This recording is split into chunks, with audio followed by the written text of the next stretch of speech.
Hello friends, आज मैं आपके लिए लेकर आया हूँ class 10th revision test Hindi, जिसमें आप देखेंगे कि इसमें यह प्रश्न पत्र है। इसमें मैं 25 नंबर का सोल्व भी करवाऊँगा। तो इसमें सबसे पहला प्रश्न है, सूरदास का सबसे चर्चित प्रसंग है, तो इसका है भ्रम सागर। और परंपरा बनाम आधुनिकता पाठ के लेखक हैं, तो इसके लेखक है रामवृक्ष बेनीपुरी। तो और इसमें तीसरा पूछा है, नर्मदा का उद्गम स्थल है अमरकंटक। और देवकी पुत्र में समास है।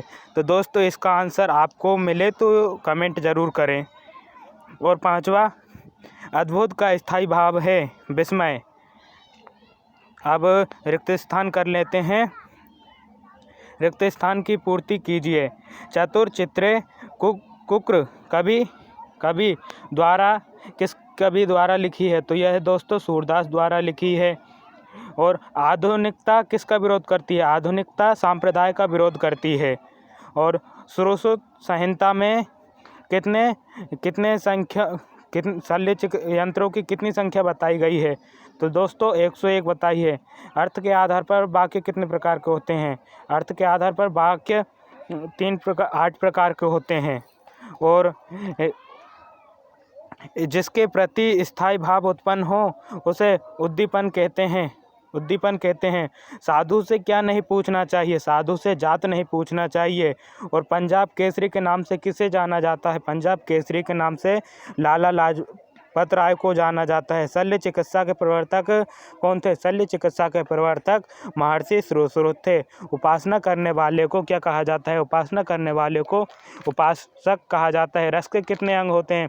रस के 4 अंग होते हैं, स्थायी भाव, अनुभाव, विभाव, संचारी भाव।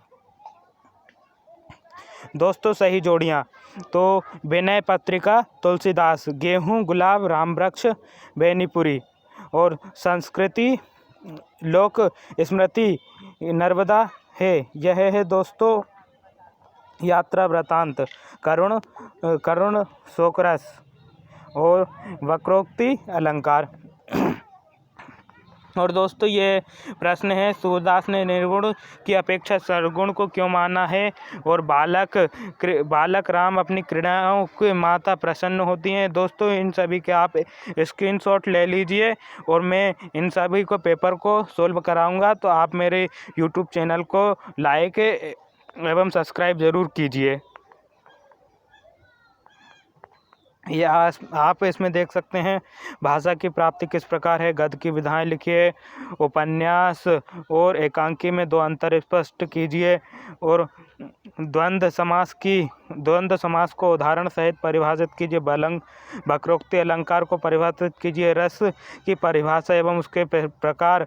और सोन नर्मदा और सोन नदी से संबंधित लोक कथा लिखिए।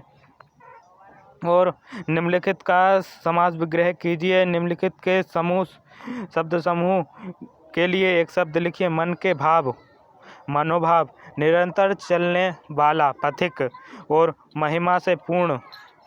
और रस के अंकों का वर्णन कीजिए। दोस्तों इसमें पूछा है रंग के अंगों का वर्णन कीजिए, जो अभी मैंने आपको बताया था। रस के 4 अंग होते हैं, विभाव, अनुभाव, संचारी भाव, स्थायी भाव।